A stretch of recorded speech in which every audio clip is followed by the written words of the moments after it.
When you need mealtime inspiration, it's worth shopping Kroger, where you'll find over 30,000 mouth-watering choices that excite your inner foodie. And no matter what tasty choice you make, you'll enjoy our everyday low prices, plus extra ways to save, like digital coupons worth over $600 each week. You can also save up to $1 off per gallon at the pump with fuel points. More savings and more inspiring flavors make shopping Kroger worth it every time. Kroger, fresh for everyone. Fuel restrictions apply.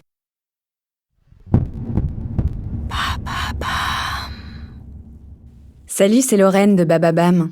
Vendredi signifie le jour de Vénus. Vénus, c'est la déesse de l'amour dans la mythologie romaine. Et si vous écoutez True Story, c'est que vous aimez que l'on vous raconte des histoires extraordinaires. Alors pour célébrer la déesse de l'amour, découvrez chaque vendredi des histoires d'amour hors du commun de Love Story, le podcast de Bababam qui parle le mieux d'amour. Salut Mélanie. Salut. Pour ce premier épisode, on a choisi du cultissime, du grand public. C'est un peu le premier couple de fiction qui vient en tête. C'est Rose et Jack dans Titanic. C'est un couple qui te parle ? C'est un couple qui me parle beaucoup quand on parle d'amour, en tout cas. Il représente quoi, ce couple de cinéma, pour toi ? Pour moi, c'est comme tu le dis, c'est le couple emblématique. Si on parle cinéma et amour, si on met ces deux mots dans une phrase, on pense forcément à Jack et Rose, en fait. Donc chaque semaine, dans Love Story, j'ai une formule qui revient. J'évoque 3 éléments qui résument en quelque sorte ce dont on va parler dans l'épisode. Est-ce que tu pourrais choisir 3 mots qui introduiraient Titanic ? Pour moi, Titanic, c'est le voyage, forcément, le bateau. L'émancipation, beaucoup de la femme. Ouais. Et bien sûr, le naufrage, on va pas se mentir. On peut pas passer à côté. Donc Titanic, cette semaine, une histoire de voyage, d'émancipation et de naufrage, une histoire d'amour.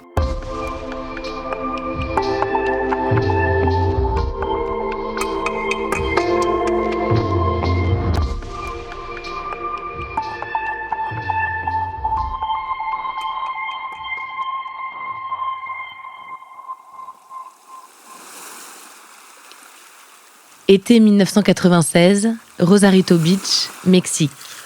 Un des tournages les plus gargantuesques de l'histoire du cinéma s'apprête à commencer. Ce projet, le réalisateur James Cameron l'a en tête depuis bien longtemps. Il veut redonner vie au Titanic, ce paquebot britannique qui en 1912 fait naufrage lors de son voyage inaugural de Southampton à New York. L'idée a germé dans l'esprit de Cameron après avoir filmé des icebergs au large de la Nouvelle-Écosse.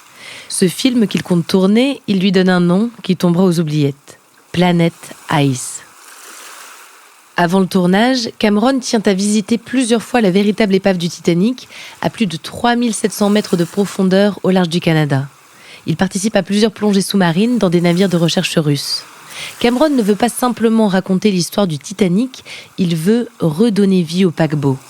Une maquette du bateau à taille réelle est construite presque à l'identique de l'original. Et jusque dans les moindres détails. Tapisseries, moulures, objets. Il faut 3 mois pour construire les décors. Les moquettes et les canaux de sauvetage sont fournis par la même société qui avait équipé le Titanic à l'époque. Le plateau de tournage mexicain est bâti dans des bassins pouvant contenir 65 millions de litres d'eau. À sa sortie, Titanic est le film le plus cher jamais produit, avec un budget de 200 millions de dollars. Pour un tel projet, il faut de grands acteurs. Kate Winslet, je la trouve parfaite. Vraiment, elle est anglaise, elle a vraiment ce flegme britannique. Et en même temps, elle a une force de caractère dans le regard. Je crois que c'est vraiment pour ça qu'elle a été castée, c'est qu'elle a quelque chose dans le regard. Puis elle était assez jeune aussi, donc il y avait un peu ce rôle de jeune première, mais qui s'affirmait, de femme affirmée, j'aime beaucoup. Et pour Leonardo DiCaprio, en fait, il a vraiment, sa tête de petit bambin. C'est celui, on sait, qui, quand il était petit, faisait des bêtises, mais on lui pardonnait toujours parce qu'il était trop mignon. Kate Winslet incarne Rose DeWitt Bukater, Leonardo DiCaprio et Jack Dawson. Leur histoire peut commencer. C'est l'histoire du Titanic, qui est donc un immense bateau qui a réellement existé. Son histoire malheureusement eu lieu. Et c'est donc là l'histoire de Rose, qui est une jeune fille de famille extrêmement riche, noble, qui embarque sur le Titanic en même temps qu'un petit un petit voyou, dirons-nous. Jack arrive à gagner une place en jouant aux cartes. Ils sont tous les deux dans des parties très différentes du bateau et ils vont donc faire cette grande traversée, vivre des aventures humaines et amoureuses. Et à la fin, je vous spoil quand même la fin, mais le bateau, il s'en sort pas très très bien, surtout à cause d'un très gros glaçon. Titanic, un film catastrophe, mais surtout une histoire d'amour avec des personnages forts et complexes. Rose, c'est un personnage qui est entre deux âges. Elle n'est pas tout à fait enfant, elle n'est pas tout à fait adulte, mais elle est en train de se construire. Et en fait, c'est quelqu'un qui vit très mal la situation dans laquelle elle est. Elle vient donc d'une famille qui est noble, riche, mais elle n'aime pas du tout ce monde-là parce que c'est quelque chose de très surfait.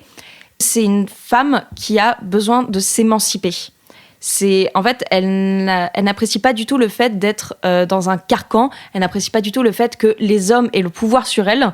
Ça se voit beaucoup avec son fiancé, qui est, disons-le, c'est un odieux crétin.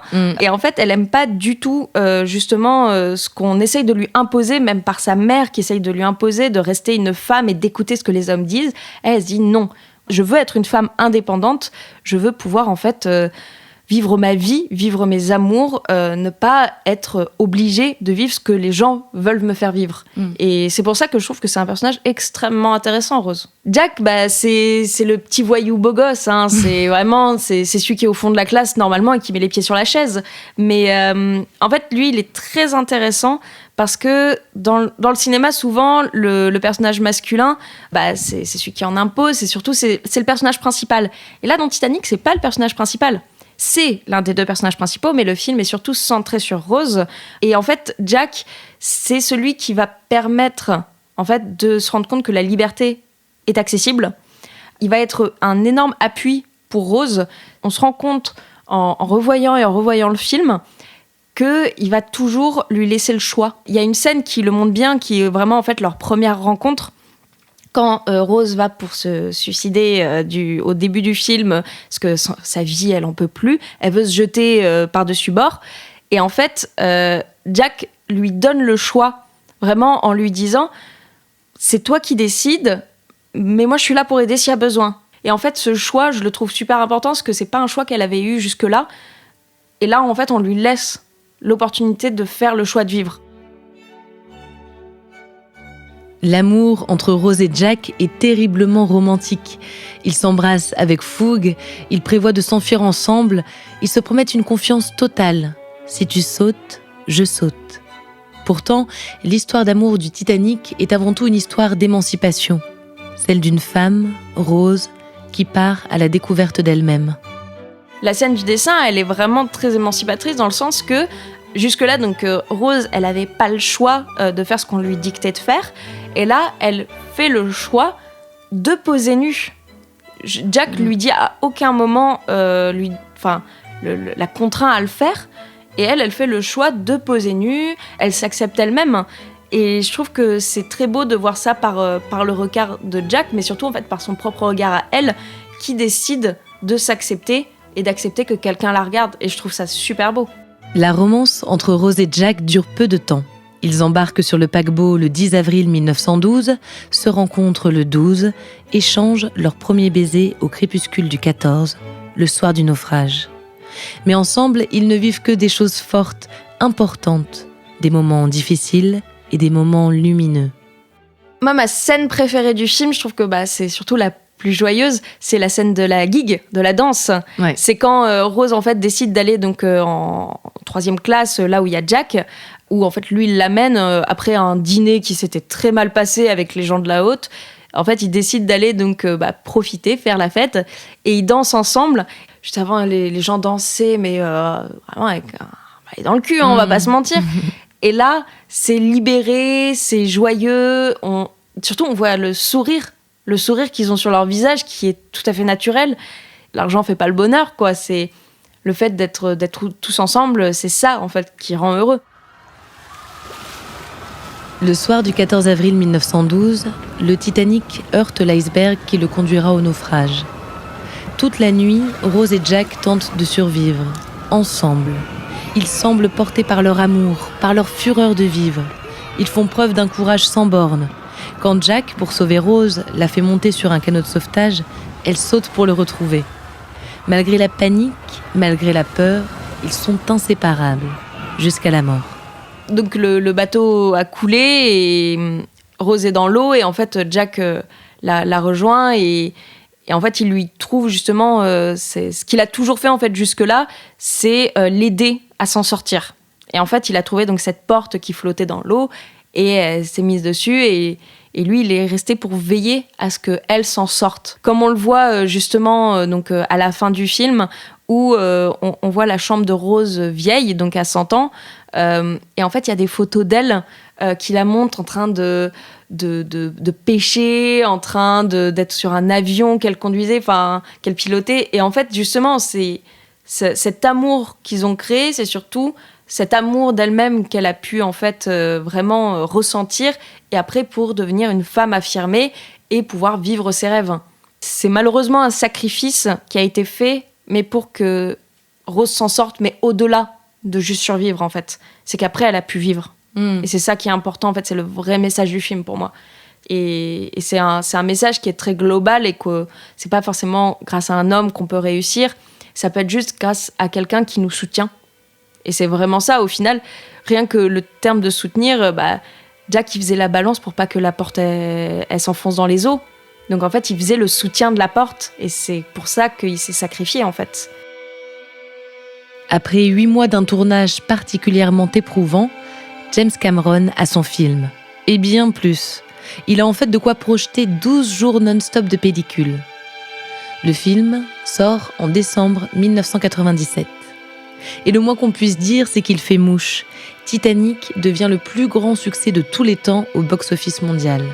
Il ne sera détrôné qu'en 2009 par Avatar, autre film de James Cameron, puis par Avengers Endgame en 2019. Titanic devient un film culte, indiscutablement. Mais c'est ce qu'on a envie de voir dans sa propre vie, en fait, ce genre de passion. Je pense que tout le monde rêve d'avoir le coup de foudre.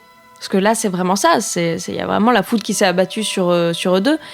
Et en fait, je pense que c'est quelque chose que le public, que les gens, en fait, aimeraient vivre. C'est de se dire le fameux coup de foudre au premier regard, ce qui s'est entre guillemets un petit peu passé, même si effectivement il y a eu d'autres histoires pour vraiment les faire se rapprocher, mais c'est une passion qui est tellement forte, c'est jusqu'à la mort. Et si Jack et Rose s'en étaient sortis, tous les deux? Si au petit matin du 15 avril 1912, ils avaient été pris en charge ensemble à bord du Carpathia? S'ils avaient foulé le sol de New York main dans la main quelques jours plus tard, que seraient-ils devenus?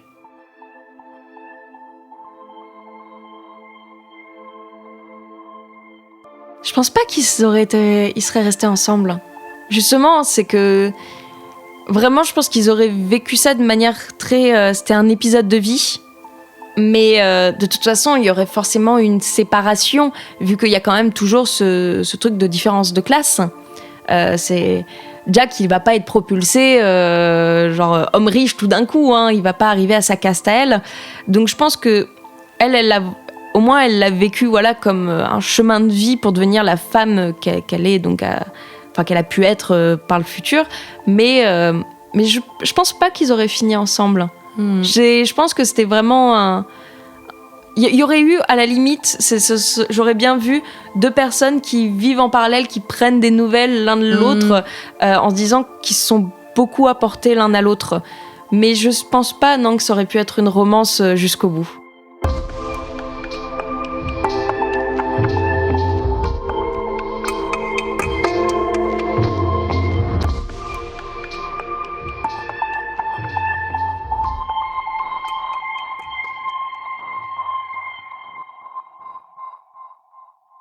Merci auditeurs, auditrices d'avoir écouté cet épisode de Love Story.